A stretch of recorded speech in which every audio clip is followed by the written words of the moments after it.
Don't you dare. Don't you dare, Chibits. Don't you dare talk about my hair, or I'm gonna have to pull a Josuke. Okay? Now that we got this clear, let's talk about this episode of JoJo Part 4. JoJo, Friday is best day. I love JoJo Day. JoJo is a fucking wonderful, anime to watch on a Friday. A perfect anime to end the week.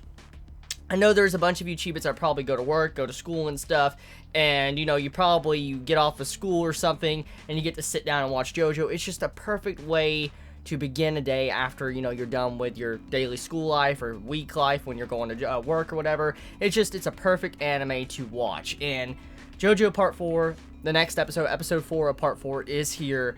And, oh my god, this episode was fucking awesome. A great episode, like always, when it comes to JoJo. JoJo always has a good episode, but let's talk about this episode in general. There is a lot of revelations, reveals, some cool stand abilities, and also we get to see a new character that might be a part of the cast of JoJo. For instance, the younger brother, the person that was actually fighting Josuke last week, the person that had the hand stand ability, well, he gets fixed up from Josuke, and from my assumption, the way it looks now, I want to assume that Josuke is probably going to have this dude on his crew for the remainder of Part 4. For instance, he's probably going to help out Josuke and pretty much be like one of his main best buds throughout the entirety of the series. And if so, I look forward to it, because the hand ability, the stand, that's some pretty OP shit. I've already talked about it in last week's episode. The way the hand can literally remove, like, the space between different objects, that's ridiculous. But on top of that,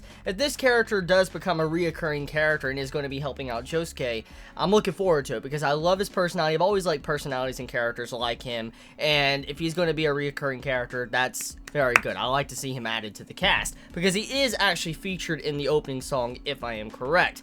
Now, talking about the ability, Worst Company. This stand ability, I have to say, I really love the design of it. It's a really epic looking design. I mean, it's very simple, actually, the design, but I just love the way it is. I mean, it's toy soldiers, toy tanks, toy helicopters, but the way it is, the design of it, it's pretty fucking ridiculous and OP. It's like you have a mini army under your command, and the main villain of this episode that is currently going up against Josuke and who has the bow and arrow, he pretty much controls a mini army, and this army is no joke. Even though it's toy size, this army can blast off limbs and pretty much kill you instantly, and Josuke has to go up against this. And what's incredible about this little army stand is that it was able to actually keep up with Shining Diamond. Shining Diamond was having to fight back the bullets, but it was still being able to keep up with Shining Diamond's speed. So the speed of this stand to be able to shoot is crazy in of itself, just to be able to keep up with Shining Diamond, but also the way the stand has so many different utilities to it. For instance, it has like all sorts of different military tactics it can use. It can have like missiles, it has tanks,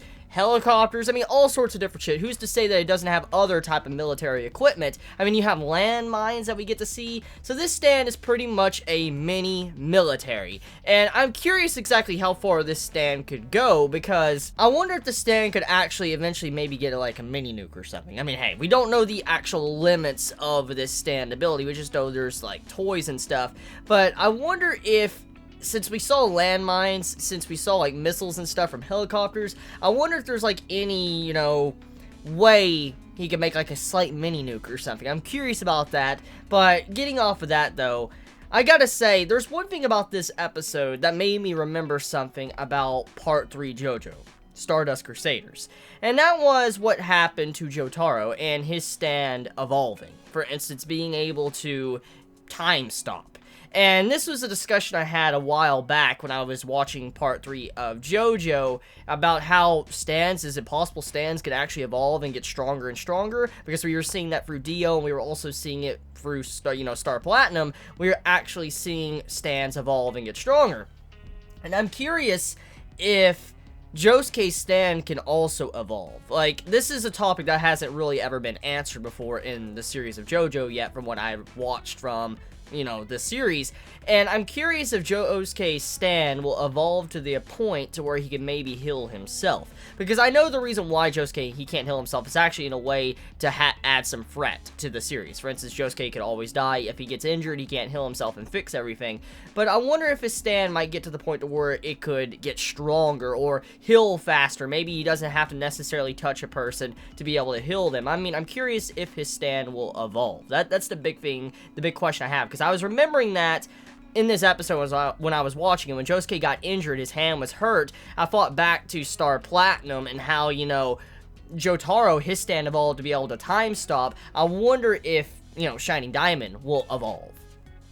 Just food for thought. I just wanted to bring up. But anyways, the overall episode pretty much pertains to the fight between the Worst Company and then Shining Diamond, going up against each other, and seeing some bromance actually forming in this episode with the little brother to the main villain of this episode, of how, you know, he was like, hey, you saved me, you got injured for me, you know, I'm here, I want to help you save your friend Koichi.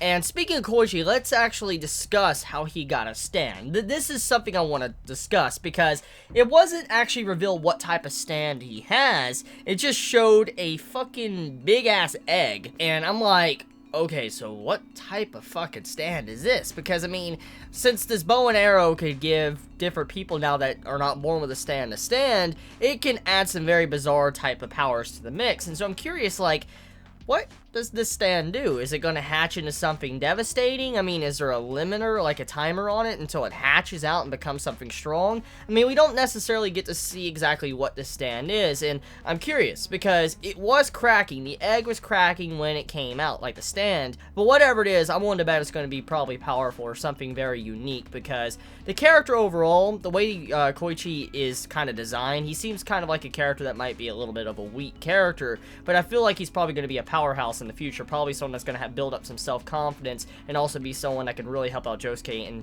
tight situations. So yeah, that's pretty much it when it comes to this episode of JoJo's Bizarre Adventure Part 4, Diamond is Unbreakable. You all have a wonderful day or night wherever you live. Please be safe. Chibi out.